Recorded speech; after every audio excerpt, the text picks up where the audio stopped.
Guys, Omar ভাই নাকি ভিউজের জন্য কান্না করেছে। আসলে কিসের জন্য কান্না করেছে ভিডিওটি সম্পূর্ণ দেখলেই বুঝতে পারবা। তাহলে শুরু করা যাক, বেশি কথা না বলে ভিডিওটি শুরু করা হোক। চলে গেছিলাম আমার ওই বাপের বাড়িতে, সেই বাপের বাড়িতে তোমার অসম্মান করা হয়েছিল, খালি তুমি গরিব থেকে আমি লয়ে যাবো তোমারে তোমার ওই খাবার বাসায়।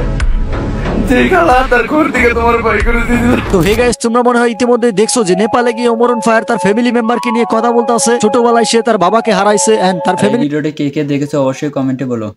আর ওমর ভাইয়ের ফ্যান কারা কারা আছে অবশ্যই কমেন্টে বলো এবং চ্যানেলটি সাবস্ক্রাইব করো।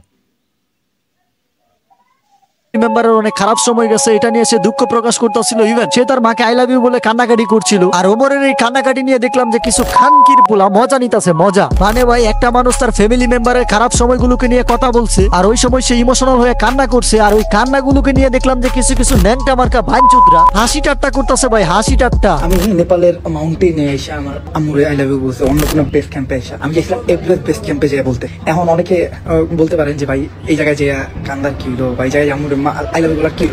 আসলে ছোটকাল থেকে এরকম একটা স্বপ্ন ছিল, এই জন্য হয়তো ওই জায়গায় যা বলা। তো এটা নিয়েও সমালোচনা করার কিছু নেই। অনেকে এই ছোট্ট একটা কথা নিয়ে অনেকে বলছে যে ভাই নতুন ধান্দা সেটা আবার সব জিনিস নিয়ে সমালোচনা করেন না। আমি কি বা করছি, আমি তো জাস্ট আমার আম্মুর একবার আই লাভ ইউ কইছি। এটা নিয়ে যদি আপনারা কথা বলেন তাহলে আর কিছু বলার নাই। হ্যাঁ, আমি যদি ব্যবসা করতে ওমর ভাই শুধু তার আম্মুকে আই লাভ ইউ বলছিল। তাহলে সম্পূর্ণ ভিডিওটি দেখুন।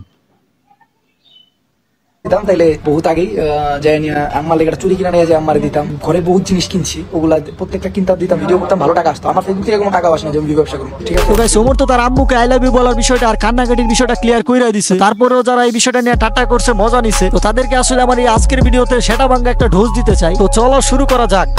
তো hey guys, welcome back. I hope কি তোমরা সকলেই ভালো আছো এন্ড আমিও ভালো আছি। এন্ড গাইস, আমাদের আজকের ভিডিও টপিক হচ্ছে এর মতো কিছু মারানির পোলা। এই মারানির পোলা আসলে কি করছে সেটা তোমাদেরকে আগে দেখাই, তারপরে হচ্ছে বাকি কথা।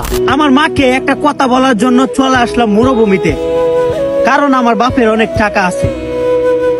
কারণ মাঝে মাঝে আমি মায়া ইমোশনাল ভয়েস দেই, তো মানুষ আমাকে অনেক ভালোবাসে। মানে ওই যে ওমর তার মাকে আই লাভ ইউ বলে নেপালে কান্নাকাটি করছিল, এই জন্য এই খানকির বলা ওমরকে রোস্ট করে। এন্ড আমি যতটুকু জানতে পারছি এই বুদায়ের নাম হচ্ছে বুকা জুনাইদ। এন্ড ওর জন্মটা আসলে হয়েছে বিপি ইমরানের বউ সুমায়ের পুটকি থেকে।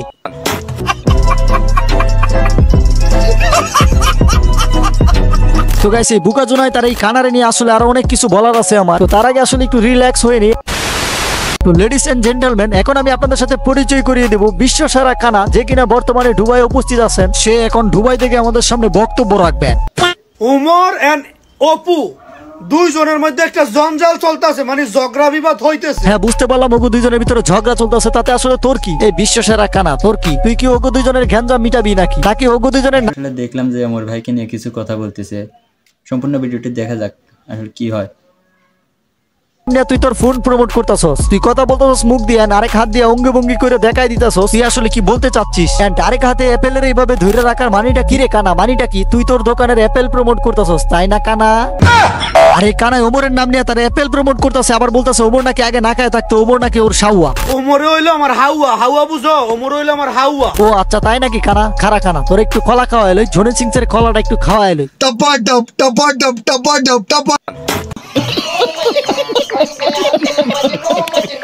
আগে অপু চুল কাটছে, অসুবিধা কি? ওই যে সেলুনে কাম করছে, মোবাইলের দোকানে কাজ করছে, হ্যাঁ অনেক কাম করছে। অপু কিন্তু নিজেও বলছে। তো কি সমস্যা? মানুষ ছোট থেকে বড় হয়। তো ওমরও তো ছোট থেকে না খাইতে বড় হইছে। এই কানা, তোরে কে কইছে না খাইতে বড় হইছে? তোরে কে কইছে রে কানা? ওমর অন ফায়ারের ফ্যামিলি গরিব ছিল, এটা ঠিক আছে, এটা মানলাম। ওমর না খাইতে বড় হইছে, এটা তোরে কে কইছে? ওমর তার নানি বাড়ি থেকে বড় হইছে, তাই বলে কি সে না খাইতে বড় হইছে? সে তার নানু বাড়ি থেকে বড় হইছে, তার কারণ হচ্ছে সে ছোটবেলায় তার বাবাকে হারাইছে। এখন আমরা সবাই জানি যে একটা ফ্যামিলির কুটি হচ্ছে বাবা। এখন বাবাই যদি না থাকে তাহলে অবশ্যই ফ্যামিলির চলাফেরা কষ্ট হবে, এটা স্বাভাবিক। এই জন্যই হয়তো ওমরের ফ্যামিলিটা গরিব ছিল, তাই বলে এই না যে দুবাই থেকে কোন খানা টানা আইসা বইলা দিল যে ওমর না খাইতে বড় হইছে। আর এই জন্য এক কাপল ব্লগার খানকির গুলো আইসা মজা নিল। আমার মাকে একটা কথা বলার জন্য চলে আসলাম মরুভূমিতে, কারণ আমার বাপের অনেক টাকা আছে। কারণ মাঝে মাঝে আমি মায়া ইমোশনাল ভয়েস দেই তো মানুষ আমাকে অনেক ভালোবাসে। দেখ ভাই, তুই এসেছিস আমার সোনার জুনাইদ, তোর মাথায় যে ব্রেন নাই এটা আমি খুব ভালো কইরাই জানি। এখন এই সোনার জুনাইদের মাথায় যে ব্রেন নাই এটা আমি কেন বললাম, তার কারণ হলো দেখো ভাই, তুমি যখন একটা মানুষকে রোস্ট করবা তার ভুলগুলো দেখিয়ে রোস্ট করতে হবে। এখন তুমি যদি একটা মানুষের ভুল না দেখিয়ে রোস্ট করো তাহলে নিঃসন্দেহে তুমি অডিয়েন্সের হাতে চুদন খাবা, এটা 100% শিওর। আর এই সেম ওয়েতে ভুকা জুনাইদ ওমরন ফায়ারকে রোস্ট করছে কোনো কারণ ছাড়া, উইথাউট এনি রিজন। এই জন্যই মূলত বিপি ইমরানের বউ সুমায়ার পুটকি থেকে জন্ম নেওয়া এই ভুকা জুনাইদকে রোস্ট করলাম। তো যাই হোক গাইস, এই ছিল ভিডিও, দেখা হচ্ছে নেক্সট ভিডিওতে। সাবস্ক্রাইব করুন এবং ভিডিওটি লাইক করুন আর বেশি বেশি করে শেয়ার করুন। ধন্যবাদ সবাইকে।